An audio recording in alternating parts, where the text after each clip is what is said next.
Welcome to Lesson 10 of the Nginx Mastery series, the one where we finally stop serving plain HTTP. Here's the deal. In 2026, HTTPS is non-negotiable. Browsers shame you, search engines bury you, and half the modern web platform won't even load without it. The good news? Let's Encrypt and certbot mean you're one command away from a valid cert. And over the next 12 slides, we'll go from that 5-minute happy path all the way to an A+ on SSL Labs. Here's the roadmap. 4 ideas, and you're done. First, certbot. One command. It handles the ACME dance, drops the cert, and rewrites your Nginx config for you. Second, the HTTPS server block it generates. Worth understanding so you can tune it later. Third, protocols and ciphers, where you go from working to A+ on SSL Labs. And fourth, auto-renewal, because those certs only last 90 days by design. Set the system timer once and forget it. Before we touch a config, picture the full lifecycle.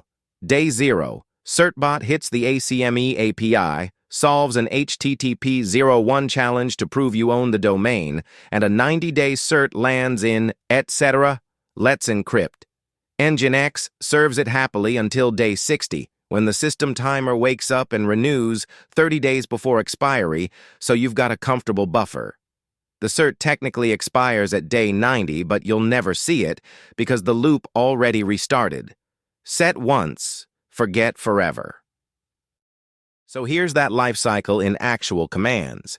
Install certbot with the Nginx plugin from your distro's package manager, then run certbot, Nginx with your domains. It'll ask for an email, offer to set up the HTTP to HTTPS redirect, always say yes, solve the challenge, drop the cert in, etc. Let's encrypt it live, and rewrite your server block with a listen 443 SSL directive. A quick curl. I should come back HTTP to 200.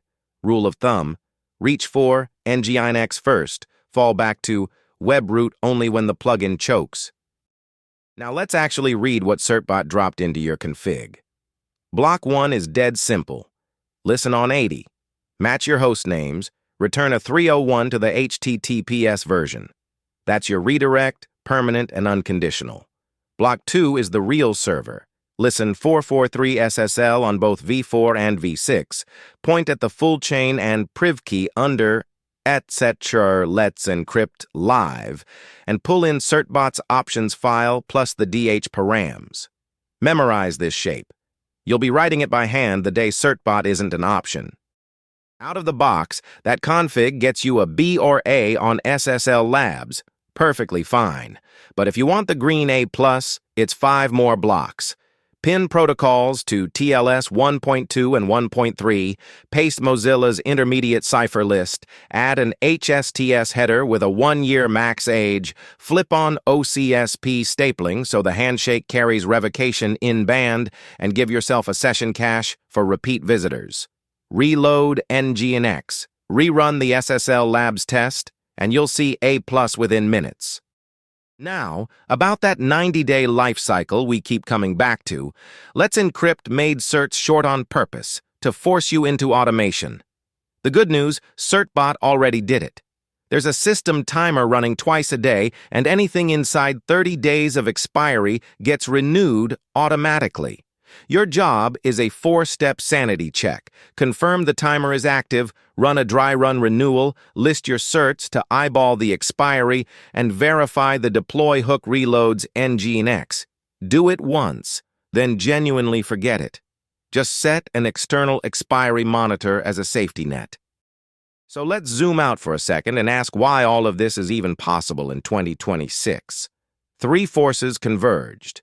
First, let's encrypt killed the cost. What used to be $50 to $200 a year per domain is now free in 60 seconds, so there's no math left to argue about.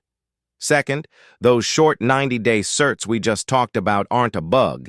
They're the lever that forced everyone into automation. And third, the browsers and search engines close the loop.